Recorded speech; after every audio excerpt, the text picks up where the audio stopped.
대강절이 시작되는 첫 주일 10시 예배에 나오신 여러분, 또한 미디어로 함께 예배드리는 모든 분들을 주님의 이름으로 환영하고 축복합니다. 이 시간 우리의 소망 되신 예수 그리스도의 이름을 높이며 다 함께 일어서서 찬양하며 예배의 자리로 나아가겠습니다.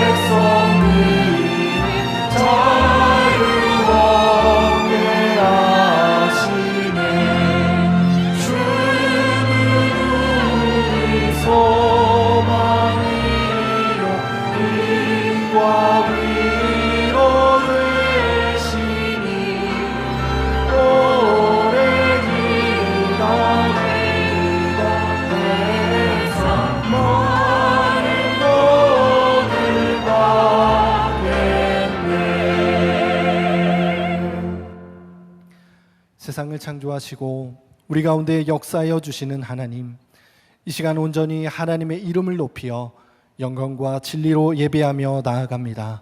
죄악된 우리의 허물이 벗겨지며 우리의 영혼이 재창조되는 시간 되게 하여 주옵소서. 주님께 드리는 이 예배를 기쁨으로 받아주시고 홀로 영광 받아 주옵소서. 우리의 삶 또한 예배가 되게 하시며 다시 오실 주님을 소망하게 하옵소서. 우리 주 예수 그리스도의 이름으로 기도합니다. 아멘. 다 함께 교독문 115번 구주강림 1번을 함께 교독하겠습니다. 성문으로 나아가라 나아가라, 백성이 올 길을 닦으라.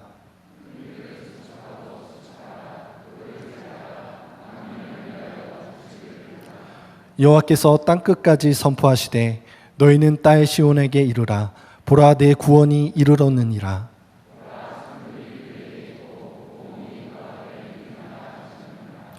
사람들이 너를 걸어 거룩한 백성이라, 여호와께서 구속하신 자라 하겠고,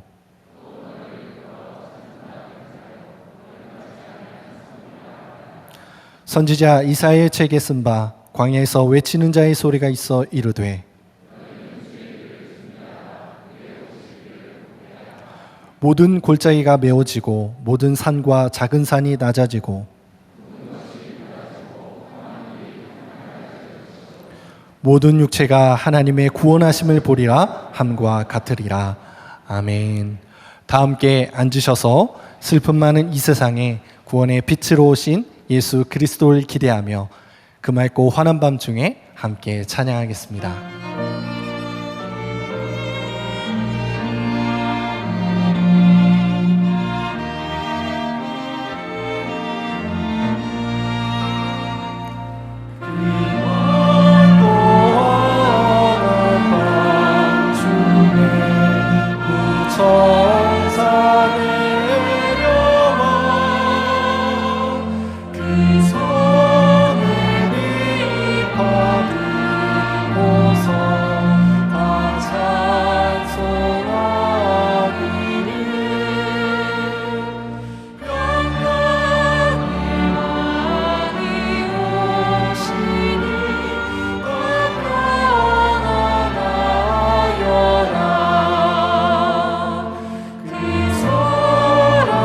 사랑하던 세상이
다 함께 기도하겠습니다. 그가 우리에게 약속하신 약속은 이것이니 곧 영원한 생명이라. 우리에게 약속하여 주시고 영원한 생명으로 인도하시는 하나님, 이 시간 각자의 자리에서 주님 앞에 나와 예배드리게 하시니 감사합니다. 허나 지난 한 주간 우리의 삶이 주님께서 보시기에 합당했는지 되돌아보게 됩니다. 우리를 긍휼히 여겨 주시옵시고 회개하며 나아가오니 우리의 영이 눈과 같이 희게 하여 주옵소서. 삶의 무게가 버거워 인생의 늪에서 허우적거리며 사는 우리의 모습을 보게 됩니다.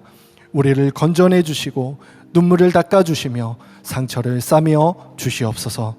우리에게 말씀하신 약속을 비전 삼게 하시고 신앙의 열매로 풍성히 맺어갈 수 있도록 인도하여 주옵소서. 힘든 상황에 주저하지 않게 하시고 하나님은 여전히 우리와 함께 하시며 신실하시기에 이 산지를 내게 주소서. 담대히 고백하며 나아가게 하여 주옵소서.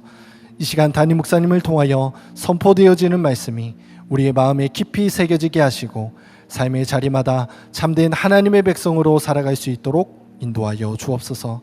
말씀이 우리의 삶에 살아 숨쉬게 하시고 주님과 동행하는 풍성한 삶을 허락하여 주옵소서. 지금도 살아계시며 우리를 위해 중보하시는 우리 주 예수 그리스도의 이름으로 기도합니다. 아멘.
청소년부와 차량위원회를 섬긴 김용우 목사입니다. 짧은 시간이었지만 담임 목사님과 성도님들의 많은 사랑을 받고 사역할 수 있음에 감사합니다. 앞으로 이 받은 사랑을 많은 이들에게 전할 수 있는 목회자가 되도록 노력하겠습니다. 만나교회가 이 땅의 소망이 되기를 기도합니다. 감사합니다. 청년부와 해외 선교부에서 사역한 이우대 목사입니다. 2년이라는 생각보다 짧은 시간 동안 정말 좋은 교회에서 행복하게 사역했습니다. 많은 연약함과 결점에도 불구하고 함께 동역해 주신 담임 목사님과 다른 목회자 또 평신도 사역자분들 그리고 특별히 우리 청년들에게 미안함과 감사의 마음을 전합니다. 만나에서 보고 배운 것들과 저에게 베풀어 주신 사랑들을 가지고 예수님 닮은 사역자가 되도록 하겠습니다. 만나교회와 성도님들의 평안을 위해서 기도하겠습니다. 안녕하십니까, 민건홍 목사입니다. 한국에 와서 만나교회에서 사역하고 배우게 된 것은 큰 영광이었습니다. 담임 목사님의 설교 준비와 사역을 보며 사역의 열정과 변화에 대한 준비를 배우는 중요한 시간이었습니다. 아껴주시고 도와주신 동산 성도 여러분, 그리고 가정사역부, 만나부부학교 한 분 한 분 너무나 감사드립니다. 만나교회에서 배웠던 변화의 민감성, 철저한 사역 준비, 열정 등을 학생들에 가르치며 더 준비된 신학생들을 키우는데 열정을 다하도록 하겠습니다. 담임 목사님의 눈물과 기도, 특히 하나님 도와주세요 라는 기도가 마음에 남습니다. 하나님의 도우심과 인도하심이 만나의 모든 성도님들과 함께 하시기를 기도하겠습니다.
주시는 하나님의 말씀은 여호수아 14장 6절에서 12절입니다. 여호수아 14장 6절에서 12절입니다. 본문 말씀 중 10절에서 12절을 봉독하겠습니다. 이제 보소서, 여호와께서 이 말씀을 모세에게 이르신 때로부터 이스라엘이 광야에서 방황한 이 45년 동안을 여호와께서 말씀하신 대로 나를 생존하게 하셨나이다. 오늘 내가 85세로 돼 모세가 나를 보내던 날과 같이 오늘도 내가 여전히 강건하니 내 힘이 그때나 지금이나 같아서 싸움에나 출입에 감당할 수 있으니 그날에 여호와께서 말씀하신 이 산지를 지금 내게 주소서. 당신도 그날에 들으셨거니와 그곳에는 아낙 사람이 있고 그 성읍들은 크고 견고할지라도 여호와께서 나와 함께 하시면 내가 여호와께서 말씀하신 대로 그들을 쫓아내리이다 하니 이는 살아계신 하나님의 말씀입니다. 아멘.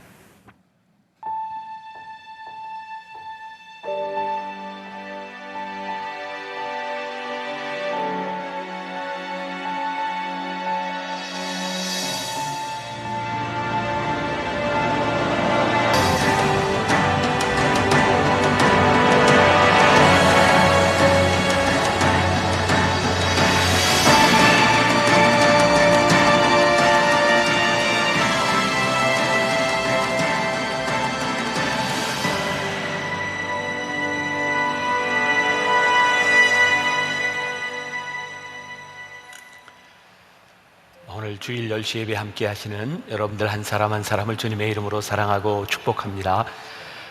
이 코로나로 인해서 많은 분들이 이렇게 현장 예배에 참여하지 못하고 또 더 많은 분들이 온라인으로 예배를 드리고 있고 또 이 시간은 CBS의 생방으로 예배가 중계가 되고 있습니다. 우리가 같은 자리에 있지 않지만 하나님의 자녀된 사람들로 오늘 이 자리가 복된 자리, 귀한 예배의 자리가 되게 하여 주옵소서. 한번 우리 두 손을 들어 주님의 이름으로 사랑합니다 한번 인사합시다. 시작. 주님의 이름으로 사랑합니다. 네, 화면 앞에 서 있는 사람들도 다 흔드는 거죠? 네, 고맙습니다. 오늘 첼로 세 사람이 연주를 했는데 이제 저 세대는 우리 아챔이라고 하는 우리 실내악 있는 거 아시죠? 그 엄마 세대가 지나고 딸 세대들이 이렇게 연주를 하고 있어서 이게 우리 교회의 역사가 되어가고 있구나, 시간이 이렇게 흐르고 있구나 라는 생각이 들기도 합니다. 오늘 연주한 분들 첼로 셋, 피아노 한번 일어나 보세요. 네, 우리 박수로 축복하겠습니다. 네, 고맙습니다. 중요한 광고를 몇 가지 하고 말씀으로 들어가도록 하겠습니다. 이번에 수능 합심 기도회는 온라인으로 진행이 됩니다. 목요일 오전 8시 40분부터 오후 5시 40분까지 우리가 경험했잖아요. 여기에 모이지 않아도 흩어진 그 자리에서 우리가 기도할 수 있음을 경험했으니까 이 시간 우리 수험생 부모들 뿐만 아니라 함께 기도하기를 원하는 분들 온라인으로 만나 미디어 채널을 통해서 참여하시면 좋겠습니다. 우리가 매월 프레이온 특별 새벽 기도회를 하고 있습니다. 12월도 역시 특별 새벽 기도회가 진행이 됩니다. 이번에는 특별한 강사를 또 모셨어요. 김종윤 목사님. 12월 7일 월요일부터 11일까지 5일 동안 5시 30분에 온라인으로 새벽 예배를 가집니다. 매월 한 번씩 이 5일 동안 예배하는 이 시간은 우리가 온라인이지만 같은 시간에 우리들이 함께 기도하자, 그런 의미를 가지고 우리들이 프레이온 새벽 기도회를 하고 있습니다. 오늘 화면 앞에 앉은 분들도 꼭 스케줄 잘 조절하시고 이 시간은 우리들이 함께 동일한 시간에 다른 장소에서 기도하는 날이 되었으면 좋겠습니다. 또 뭐 중요한 광고이고 제가 이런 광고하는 게 좀 쑥스럽기는 하지만 김병삼 목사의 신간이 나왔습니다. 제가 어제 잠깐 봤는데요, 좋아요. 제 말로 하기가 좀 그런데 우리가 아프니까 복음이다 라고 하는 시리즈로 말씀을 나누었던 것을 다시 책으로 바로 나오게 되었고요. 이 시대를 살아가면서 우리들이 참된 경건이 무엇인가를 한번 생각해 볼 수 있는 기회가 될 수 있도록 보셔도 좋을 것 같습니다. 자, 이제 말씀으로 넘어가려고 합니다. 우리들이 계속해서 풍성한 삶의 원리에 대해서 말씀을 나누고 있고요. 오늘 벌써 몇 번째 시간? 네 번째 시간이 되었습니다. 중요한 걸 하나 빼뜨렸네요. 여기 오늘 연주했던 이 장소가 뭘 상징하는 것 같아요? 마국간을 상징하고 있는데, 우리 교회 새 가족 한 분이 직접 나무로 다 짜서 이걸 만들어 주셨어요. 대강절 기간 동안에 여기에서 연주와 예수님의 나심을 기다리는 그런 날들이 되니까 여러분 잘 기억하고, 또 이 손길들을 통하여 우리들이 이렇게 예배드릴 수 있는 것도 감사하고 또 기도해 주셨으면 좋겠습니다. 자, 다시 풍성한 삶의 원리 네 번째, 오늘은 약속의 말씀을 바라보라. 우리의 삶이 풍성해지는 데 있어서 중요한 원리가 있는데, 그것이 뭐냐면 하나님께서 우리들에게 주신 약속을 바라보는 것이다. 다시 말을 한다면 우리들의 삶의 풍성함을 잃어버린 것은 어떤 경우일까요? 약속을 잃어버린 것. 성경적으로 볼 때 많은 사람들이 하나님이 약속을 해주셨지만 그 주셨던 약속을 끝까지 지키지 못하고 버림으로 인하여 풍성함을 잃어버린 사람들의 이야기가 성경엔 참 많이 나오고 있습니다. 우리 주변에 일어나는, 우리들이 만나는 사람들 가운데 저는 가장 불행한 말이 그런 말이라고 생각해요. 저 사람 변했다 라고 생각하는 것처럼 불행한 일은 없다고 생각합니다. 이스라엘 백성들에게 일어난 일이 무엇일까요? 이스라엘 백성들 가운데 하나님의 약속을 의지한 사람도 있고 그 약속을 끝까지 의지하지 못한 사람도 있어요. 성경에 나오는 하나님의 큰 약속 가운데 하나가 출애굽하는 이스라엘 백성들에게 주셨던 약속, 가나안 땅을 너희들에게 주리라 라고 한 그 약속입니다. 이스라엘 백성들에게는 두 번의 기회가 있었습니다. 하나는 민수기 14장에서 출애굽한 지 1년, 광야에 온 지 1년 되었을 때에 모세가 12명의 정탐꾼을 가데스바네아에서 보냈던 사건입니다. 아시는 거죠? 이 정도는. 네. 그리고 거기에 갔던 사람들 중에 12명 중에 10명이 부정적인 이야기를 냈고 2명만이 하나님께서 허락하시면 그 땅을 우리들이 받을 수 있습니다 라고 말을 하죠. 저는 그런 생각을 또 하게 돼요. 하나님께서 우리들에게 약속을 주시고 우리들이 흔히 하는 말로 비전을 우리들에게 주셨지만 중요한 것은 그것을 소유할 만한 자격을 갖추느냐에 대한 문제다. 약속을 주셨어요. 더 중요한 것은 그 약속을 가질 수 있는 자격. 우리들이 하나님 앞에 축복을 얼마든지 구할 수 있습니다. 그러나 그 축복을 우리들이 가질 수 있는 자격이 있느냐라고 하는 것은 다른 차원의 문제인 것 같아요. 기억하시는 분이 있는지 모르겠습니다. 언젠가 제가 그런 말씀을 드렸어요. 12명의 정탐꾼을 가나안 땅에 보냈을 때 하나님께서 모세에게 12명의 정탐꾼을 보내라 라고 말씀하셨을 때 진짜 그 땅을 정탐하라고 보내셨을까요? 저는 성경을 이렇게 묵상하다 보니까 하나님께서는 그런 의미로 그들에게 보내신 것이 아니었어요. 왜? 그 땅은 이미 주기로 하나님이 약속한 땅이었어요. 그러니까 하나님께서 12명의 정탐꾼을 보내셨을 때는 그 땅을 정탐하라 라고 하는 의미보다는 그 땅을 가서 보고 이것이 하나님께서 너희들에게 주신 땅이다 약속을 확증하도록 보내주셨던 거죠. 그런데 우리가 잘 아는 것처럼 그 중에 10명이 그 땅을 보고 하나님이 우리들에게 주신 땅입니다 이렇게 확신을 가진 것이 아니라 그 땅을 보고 간담이 녹았다. 하나님의 약속이 분명히 존재하고 있음에도 불구하고 현실을 바라보니 그 약속이 현실감 있게 다가오지 않았던 거예요. 약속보다 환경이 더 무섭게 보임으로 인하여 하나님이 주신 축복을, 약속을 소유하지 못한 일이었어요. 자, 오늘 본문 말씀은 그렇게 45년이 지나가서 그 땅을 바라보며 다시 한번 약속을 확증하는 갈렙이라고 하는 사람의 이야기입니다. 이제 모세는 죽었고 이스라엘 백성을 이끌어간 사람이 여호수아였어요. 여러분 12명의 정탐꾼 중에 오로지 하나님이 허락하시면 그 땅을 얻겠습니다 하고 말했던 사람이 누구예요? 여호수아와 갈렙이잖아요. 이제 여호수아는 지도자가 되어 있었고 갈렙은 45년 전에 있었던 그 일을 다시 리마인드하면서 하나님께서 그 땅을 나에게 주시기라고 약속하신 땅입니다 라고 말을 하고 있어요. 하나님이 우리들에게 주신 약속, 그것을 우리들의 비전으로 나의 것으로 붙드는 것이 중요한 일이죠. 오늘 말씀을 묵상하면서 저는 이제 어제 또 새벽에 또 말씀을 한번 쭉 읽어내리는데 약속이라고 하는 게 이런 의미구나라는 것을 당연한 거지만 다시 한번 생각하게 되었어요. 우리들이 누구와 약속합니다. 약속해? 네, 약속해. 어떻게 해요? 새끼손가락 걸고 근데 요즘은 이거 가지고 잘 안 돼요. 새끼손가락 걸고 신도리코라 그러나 이게 막 복사하고 뭐 이렇게 찍고 그리고 약속을 확증해요. 약속은 약속인데 이 약속이 확증되지 않으면, 이 약속이 나의 것으로 되지 않으면 의미가 없는 거예요. 하나님께서 우리들에게 약속해 주셨어요. 그 약속을 우리들이 기록하고 마음에 새기고 이것을 나의 비전으로 만들어가는 것은 다른 차원의 문제인 거예요. 오늘 이 갈렙이라고 하는 사람, 오늘 성경 본문 말씀 가운데 중요한 숫자가 등장하고 있는데 45년이라고 하는 말이에요. 45년이나 흘렀어요. 하나님께서 이스라엘 백성들에게 이 땅을 너희에게 주리라 라고 말씀하신 지 45년이 흘렀고, 갈렙의 나이는 지금 몇 살이라고 되어 있냐면 85세가 되었다. 자, 안 믿는 것 같아서 성경을 다시 한번 봐야 될 것 같아요. 자, 여호수아 14장 9절부터 11절을 제가 읽어드릴게요. 그날에 모세가 맹세하여 이르되 내가 내 하나님 여호와께 충성하였은즉 내 발로 밟는 땅은 영원히 너와 내 자손의 기업이 되리라 하였나이다. 이제 보소서, 여호와께서 이 말씀을 모세에게 이르신 때로부터 이스라엘이 광야에서 방황한 이 45년 동안을 여호와께서 말씀하신 대로 나를 생존하게 하셨나이다. 오늘 내가 몇 살이요? 85세로 돼 모세가 나를 보내던 날과 같이 오늘도 내가 여전히 강건하니 내 힘이 그때나 지금이나 같아서 싸움에나 출입에 감당할 수 있으니.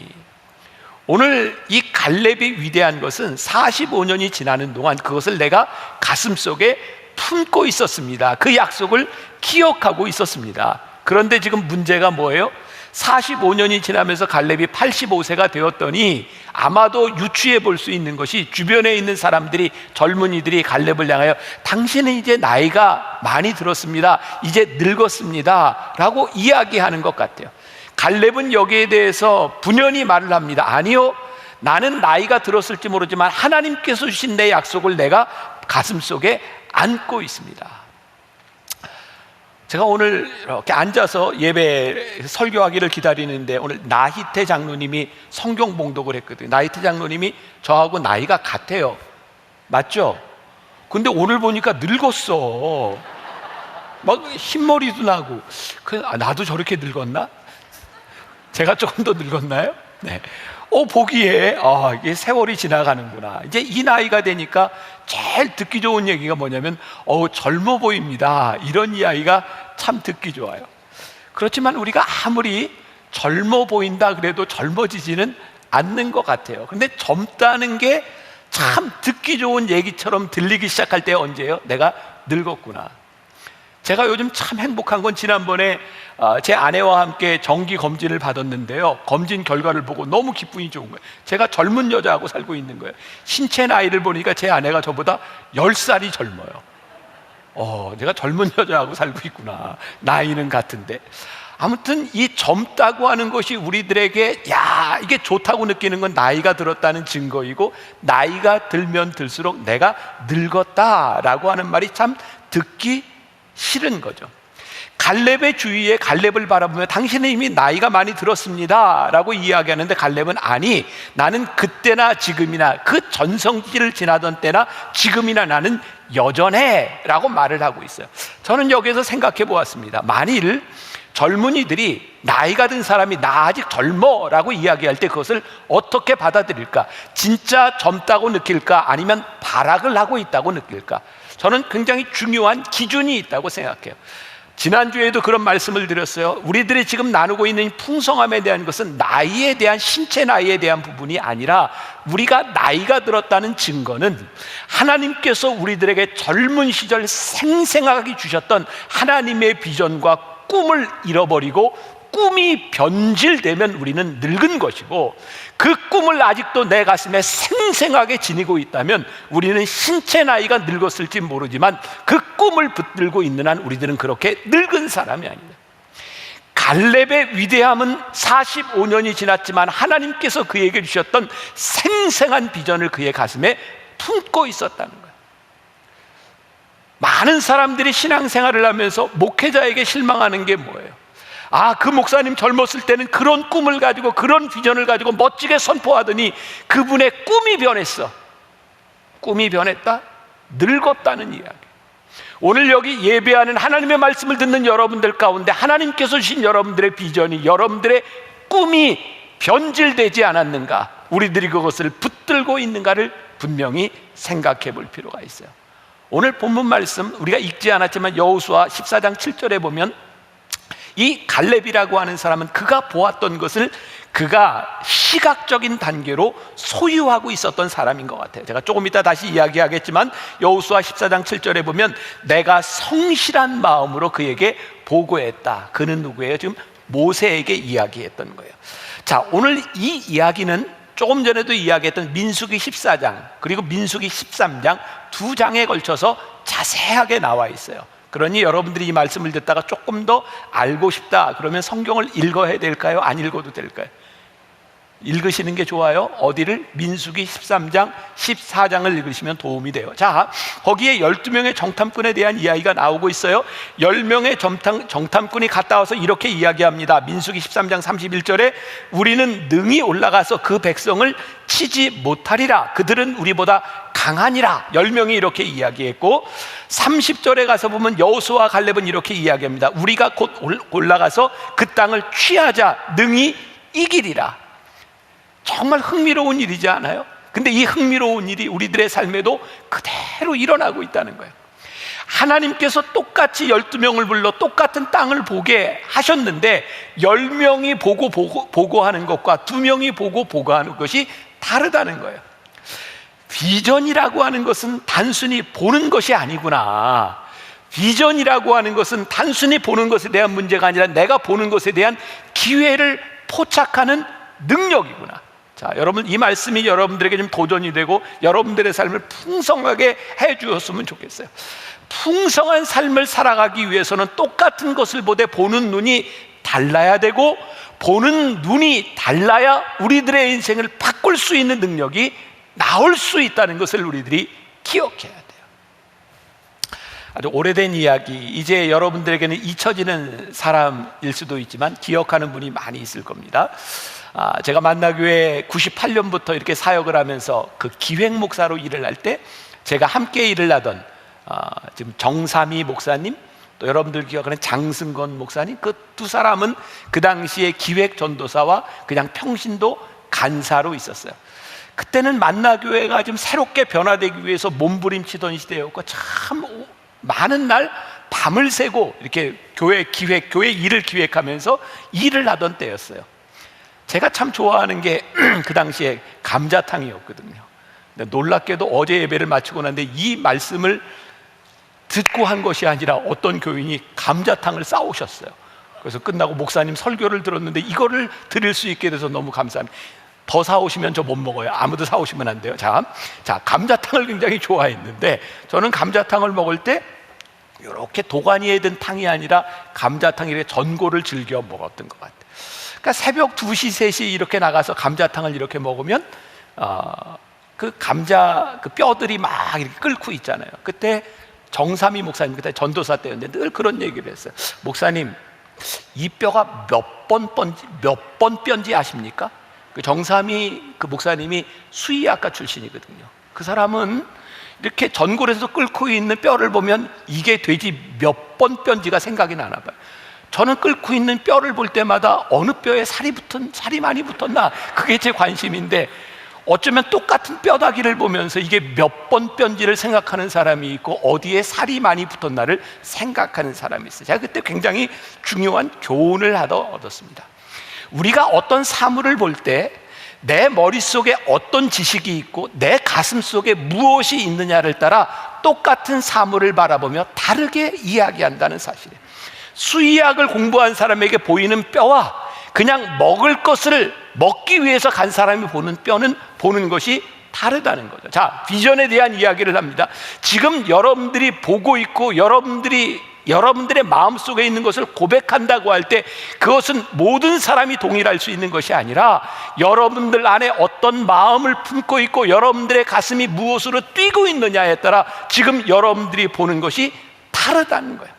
마치 12명의 정탐꾼이 똑같은 땅을 보고 그들이 이야기했던 것처럼 모든 사람들의 꿈이 다 희미하게 잊혀져 갈 때 갈렙의 마음 가운데 이 꿈을 잊지 않고 살 수 있었던 것은 그의 마음속에 하나님의 약속을 붙들고 살았다는 거예요. 여호수아와 갈렙이 멋진 이야기를 하죠. 그 땅을 보고 와서 하나님이 허락하시면 그들은 우리의 밥입니다.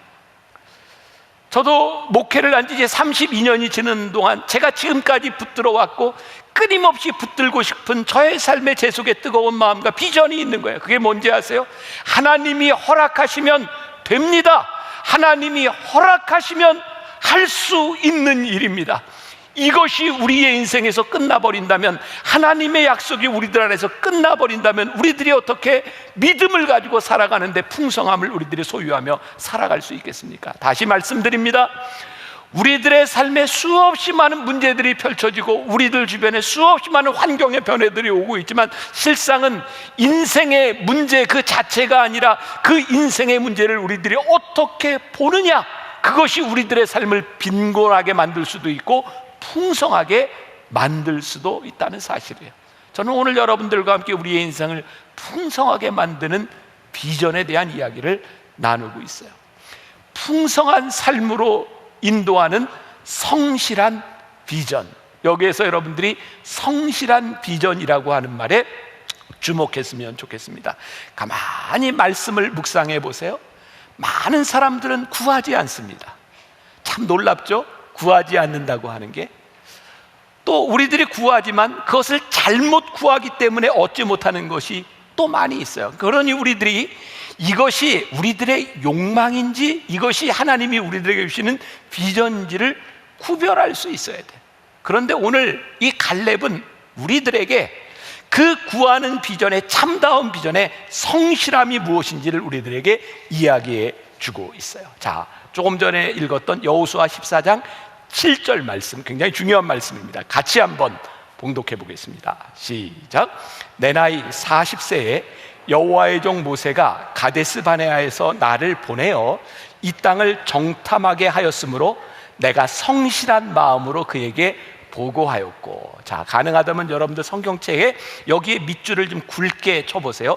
내가 성실한 마음으로 그에게 보고하였고. 제가 이거 좀 설명을 하려고 해요. 자, 지금까지 여러분들이 이 상황에 대한 설명을 잘 들었기 때문에 이 말씀이 그대로 이해가 되죠. 가데스 바네아에서 정탐꾼을 보냈을 때 갈렙이 모세에게 보고했던 거예요. 근데 여기에 중요한 게 내가 성실한 마음으로 그에게 보고하였고. 그러니까 저는 말씀을 준비하는 사람이니까 말씀이 잘 이해가 안 될 때는 여러 성경을 제가 찾아본다 그랬잖아요.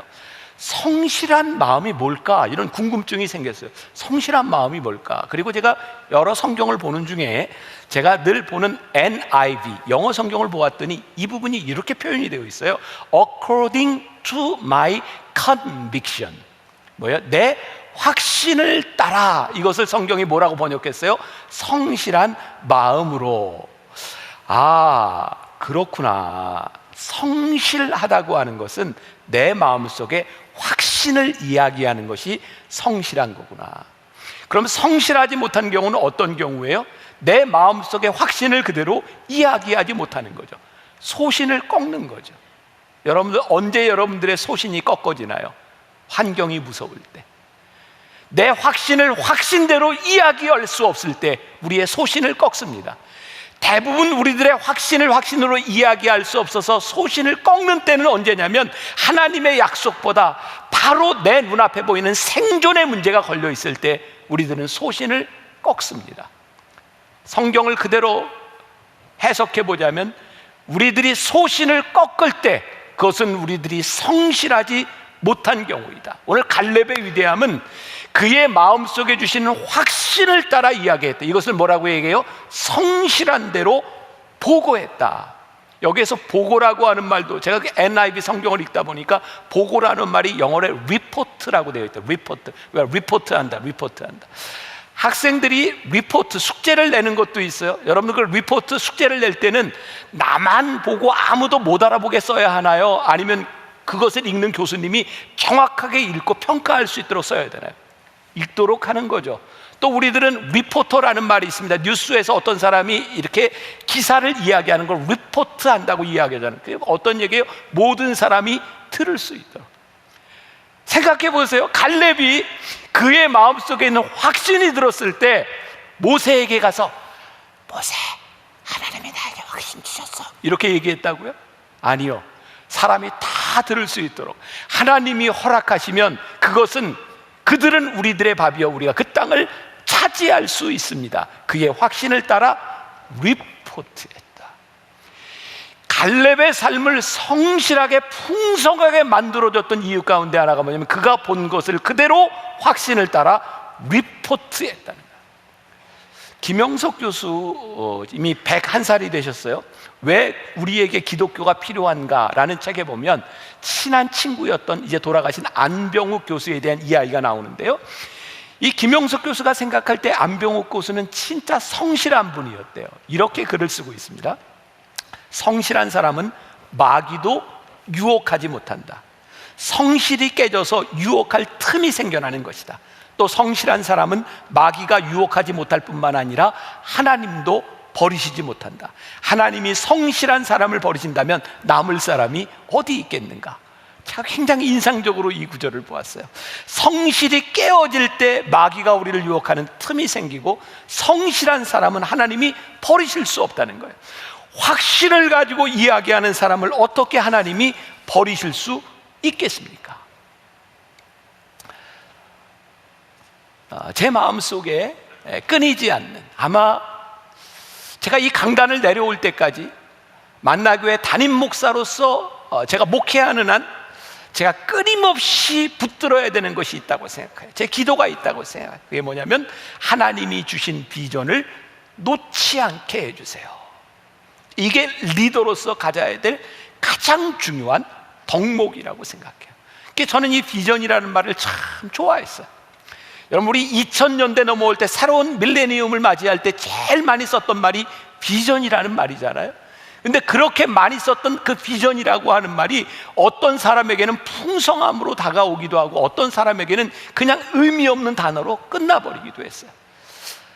저는 유학을 마치고 한국에 들어왔을 때 그 당시에 이메일 주소도 만들어야 되고 모든 비밀번호 이런 것들을 만들어야 될 때 저는 제일 처음 쓴 말이 비전맨이라는 말이었어요. 비전맨. 그래서 비전맨이라고 쓰면 제가 쓰는 많은 아이디들이 나와요. 그런데 이 아이디가 중복 사용을 못하게 하니까 어떤 때는 비전 1, 비전 2, 비전 3까지 갔다가 또 어떤 때는 김병삼, KBS 비전맨, 샘 비전맨, 이렇게 비전맨. 저는 비전이라고 하는 말을 참 많이 썼어요. 제가 98년도에 청년들과 함께 사역을 할 때 이 설교와 동일한 비중으로 정말 정성스럽게 만들었던 예배 시간에 한 순서가 있었어요. 그게 뭐냐면 비전 쉐어링이라는 거였어요. 제가 하나님의 말씀을 전하면서 제가 깨닫게 된 것이 뭐냐면 아무리 하나님의 말씀을 전해도 하나님이 나에게 주신 비전을 이 청년들과 함께 공유하지 않고 나누지 못하면 이 비전이 아무 의미가 없다는 거예요. 아마 제가 지금 20년 이 만나교회 강단에서 설교를 하면서 제가 제일 많이 했던 설교들은 하나님이 저에게 주셨던 가슴 뛰게 하셨던 비전이었던 것 같아요. 제 생각이 아니라 말씀을 통해서 하나님께서 저에게 주셨던 그 비전들을 참 많이 이야기했던 것 같아요. 여러분들 기억하시죠? 2004년도에 만나교회가 제가 처음 담임 목사가 되고 어떻게 목회를 할까 고민하면서 했던 게 뭐냐면 비전 2020이라고 하는 작업이었어요. 하나님 우리 교회에 어떤 비전을 주십니까? 그리고 10년이 지나서 2015년 그 비전을 점검하게 되었을 때 우리 장로님들이 깜짝 놀랐어요. 10년 전 우리들이 꿈꾸었던 비전을 하나님이 이렇게 이루셨구나. 가슴 뛰고 놀라운 일이었어요. 그때 저에게 딱 다가온 말이 뭐였는지 아세요? 풍성함이었어요. 하나님이 이렇게 이루셨구나. 그리고 2015년에 우리는 다시 하나님께서 우리를 여기까지 인도하셨으니 앞으로 하나님이 어떻게 우리를 인도하실 거에 대한 비전을 다시 꿈꾸기 시작했어요. 여러분, 그때 우리들이 시작한 게 토요 예배고 그때 우리들이 시작한 것이 미디어 교회고, 여러분 놀랍지 않아요? 3년 4년이 지나서 지금 이 코로나로 인해서 한국 상황이 이렇게 달라질 줄 누가 알았어요? 우리 교회가 이걸 예측했다고? 아니요. 단지 우리는 하나님께서 우리 교회에게 주신 비전을 선포하고 일했을 뿐인데 이 어려운 시기 가운데 하나님이 우리에게 이렇게 준비시키셨구나. 여러분, 이게 풍성함이 아닌가요?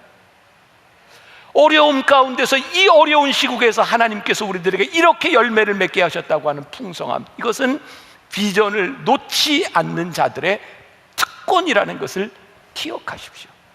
저는 우리 교회뿐만 아니라 여러분들의 삶에 이 비전이 풍성함으로 맺혀지기를 간절히 소원합니다.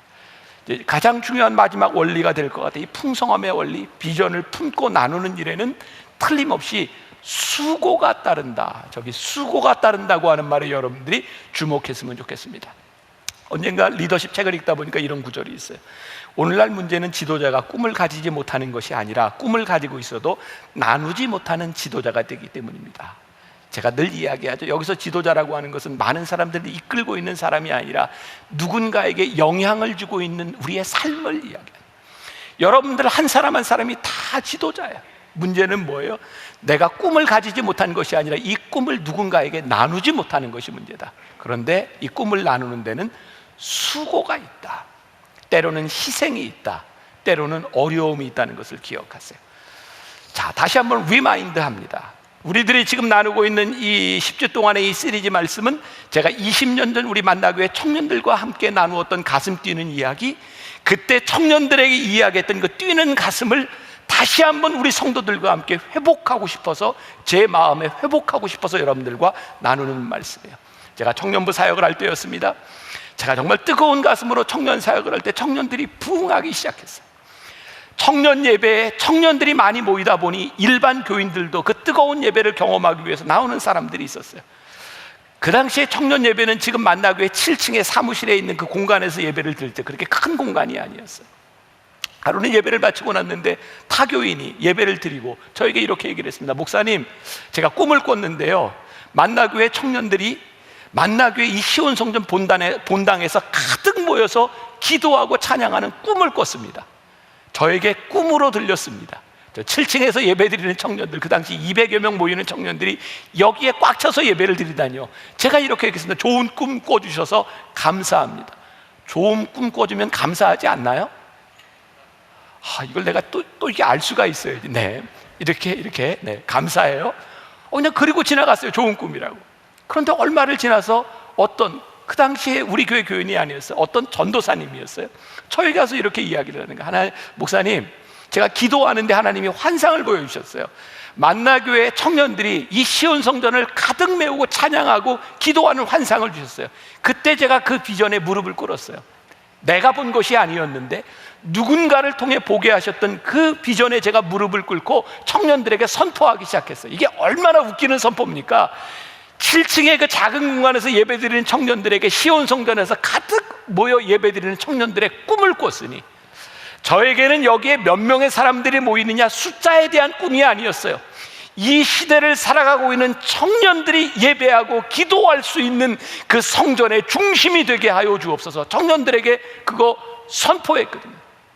근데 오늘 제가 이것을 다시 끄집어냈어요. 그때 저는 30대 후반이었고 지금은 제가 50대 후반을 향해 가고 있는 이 나이에 그때의 꿈을 다시 끄집어냈어요. 그런데 지금 환경이 어떠합니까? 그 당시 20년 전은 청년들 부흥을 꿈꾸고 경험하던 일들이 일어나던 시대였어요. 근데 지금 시대가 어떤 시대예요? 이번에 연말 기획위원회를 하는데 청년 목사님이 이런 얘기하더라고요. 우리 청년들이요, 주일날 예배당에 왔다 회사에 가면 어떤 이야기를 듣냐면 사람들이 이렇게 얘기한다는 거예요. 혹시 어제 위험한 시설, 교회 예배를 드리고 온 사람이 누가 있습니까? 예배를 드리고 왔다는 것조차 말할 수 없고 고개를 들 수 없는 이 시대를 살아가고 있는 청년들을 바라보며 제가 지금 이 위험한 그 비전을 다시 끄집어내는 거예요.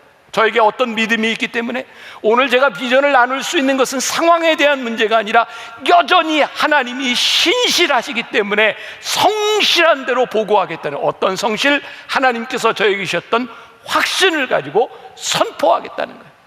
비전을 나누는 데는 수고만 있는 것이 아니라 위험 부담이 있는 것입니다. 누가 나를 비웃을지도 모릅니다. 그러나 이것이 하나님이 주신 비전이요 나의 욕망이 아니라면 하나님이 이루실 것을 선포하는 게 마땅하지 않겠습니까? 그때 저에게 이런 위험이 있었어요. 그 비전을 선포하며 청년들에게 만나교회 첫 해외 단기 선교 여행을 그때 제가 처음 데리고 필리핀으로 갔어요. 청년들에게 다른 세상을 보여주고 싶었어요.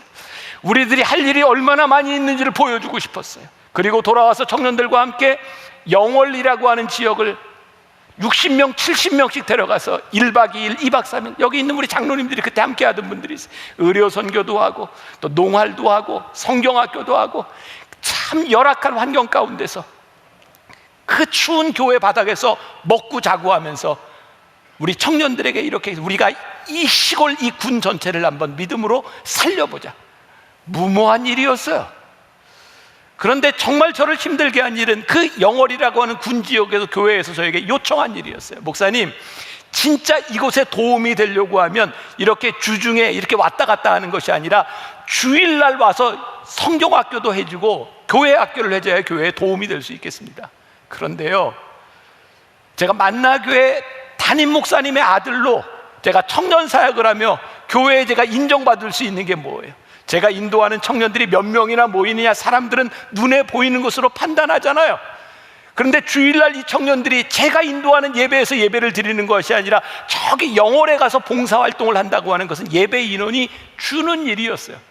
근데 그때 하나님께서 저에게 주신 비전이 있었어요. 여기에서 예배를 드리나 그곳에서 예배를 드리나 하나님의 입장에서는 동일한 일이고 하나님이 무엇을 더 기뻐하실지를 생각하라. 수고와 위험 부담이 따르지만 기꺼이 결단할 수 있는 이유였어요. 그리고 제가 잊어버리고 있었다고 생각했는데 지금 20년 지난 이 시점에 여러분들 3년 전, 4년 전 제가 여러분들에게 제일 많이 선포하던 게 뭐였어요? 여러분, 우리 교회에만 머물지 말고 우리 MMP 교회, 인앤아웃, 주변에 있는 어려운 교회들에 여러분들이 흩어져서 예배하십시오. 오늘 여기에서 예배하는 것만 받으시는 것이 아니라 그곳에서 예배하는 것도 받으시고 여러분들의 도움이 필요한 곳에 하나님의 나라가 이루어지는 것이 얼마나 복된 일인지 아십니까? 생각해 보니까 20년 전 주셨던 그 비전이 지금 만나교회 전체 목회에서 그대로 이루어지고 있는 거예요. 또 하나 놀라운 일을 깨닫게 됐죠. 아니, 이 코로나19라고 하는 사태가 와서 우리가 그렇게 열심히 하던 그 일이 중지되고 우리들이 갈 수도 없는 상황 가운데 우리들이 어떻게 해야 되나요? 놀랍죠. 하나님의 비전은 끝나지 않더라고요. 하나님이 주신 일은 거기서 끝나지 않더라고요. 우리들은 몸이 가야 되는 걸로 알았는데 이제는 온라인으로 예배드리는 그 교회에 우리 성도들이 유튜브로 들어가서 거기에서 구독을 눌러주고 거기에 헌금을 하고 거기에 참여함으로 인하여 그 작은 교회들이 힘을 얻는 공동체가 되게 하셨어요. 갈렙의 말이 생각이 나는 거예요. 이 산지를 나에게 주시옵소서. 그때나 지금이나 나는 동일하니 하나님의 꿈이 이루어지게 하여 주옵소서. 이것이 저와 우리 교회에만 해당되는 일일까요? 아니, 여러분들 모두에게 여러분들의 삶에 그대로 적용되는 일입니다. 하나님, 제가 그때 가졌던 꿈이 있습니다. 하나님 저에게 주셨던 확신이 있습니다. 제가 성실한 대로 그것을 리포트하게 하여 주옵소서. 내 가슴 속에서 다시 한번 살아나게 하여 주옵소서. 전 지금도 기억해요. 1998년 제가 여기 만나교회에 왔을 때, 제가 기획 목사로 일을 시작했을 때, 만나교회는 송파에 있다 온 교회예요. 잠실에 천막을 치고 시작했던 교회예요. 여기 이렇게 교회 건물을 짓고 들어왔을 때, 이 분당이라고 하는 새로운 지역에서 우리 교회는 어떤 사역을 감당해야 될까 고민할 때, 여러 가지들이 바뀌어 가기 시작할 때 몇 분들이 저에게 이렇게 얘기했어요.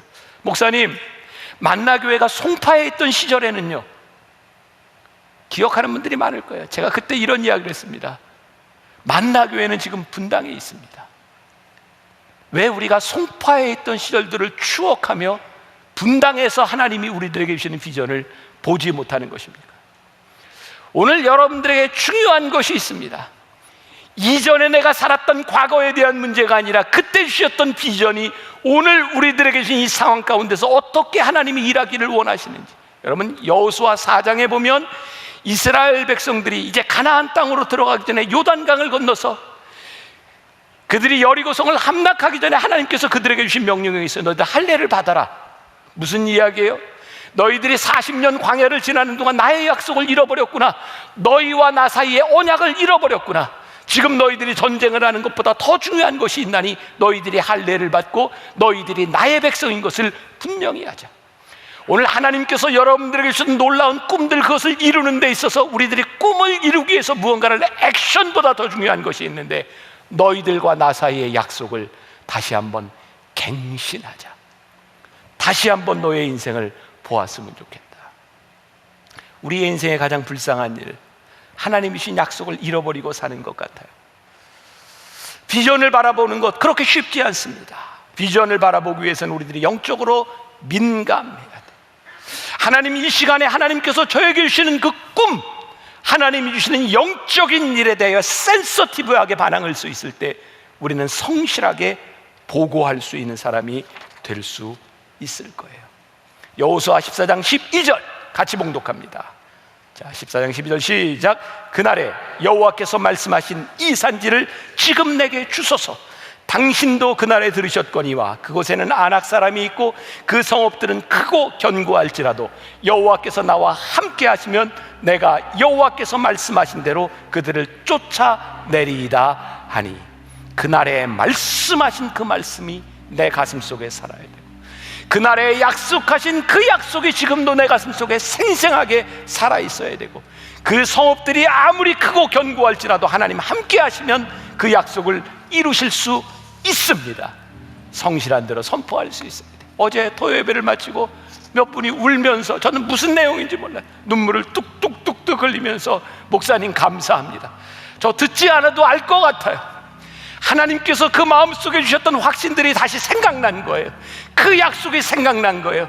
잊어버렸던 것이 가슴 아팠던 거예요. 제가 머리에 손을 얹고 기도했습니다. 하나님, 그의 말씀이 생각나게 하심에 감사합니다. 믿음으로 선포하게 하여 주옵소서. 오늘 우리들에게 그 선포가 있었으면 좋겠습니다. 주님이 주신 땅으로 한 걸음씩 나아갈 때 우리 찬양하며 믿음으로 선포합시다.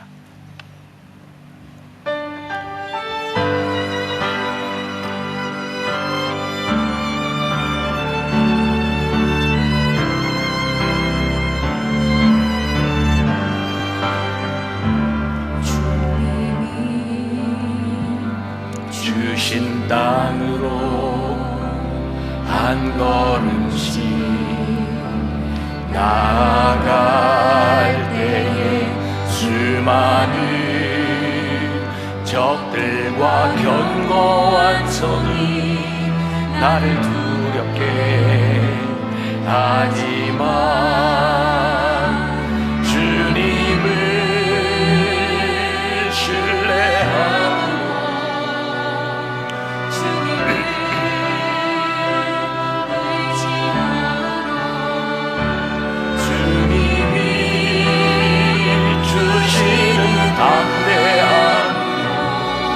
큰 소리 외치며 나아가네. 이 산지를 내게 주소서. 우리 믿음으로 고백합시다. 이 산지를 나에게 주소서. 그날에 주께서 말씀하셨던 그 꿈을 다시 한번 선포하게 하소서.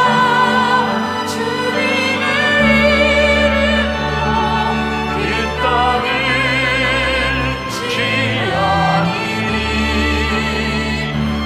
산지를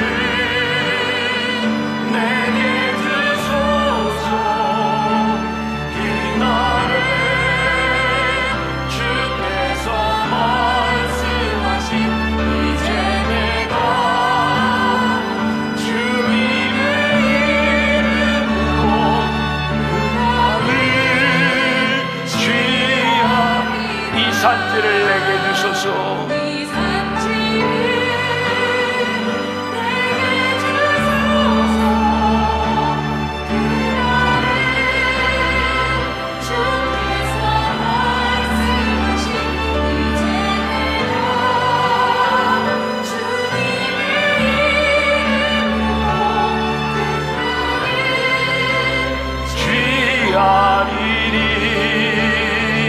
이 산지를 내게 주소서.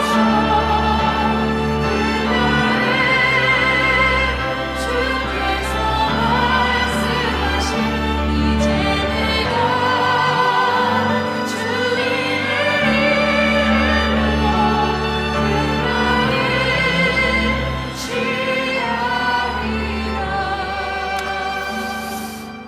하나님, 오늘 우리들이 하나님의 약속을 다시 한번 기억하기를 소원합니다. 잊혀졌던 그 꿈이 생생하게 살아나기를 간절히 소원합니다.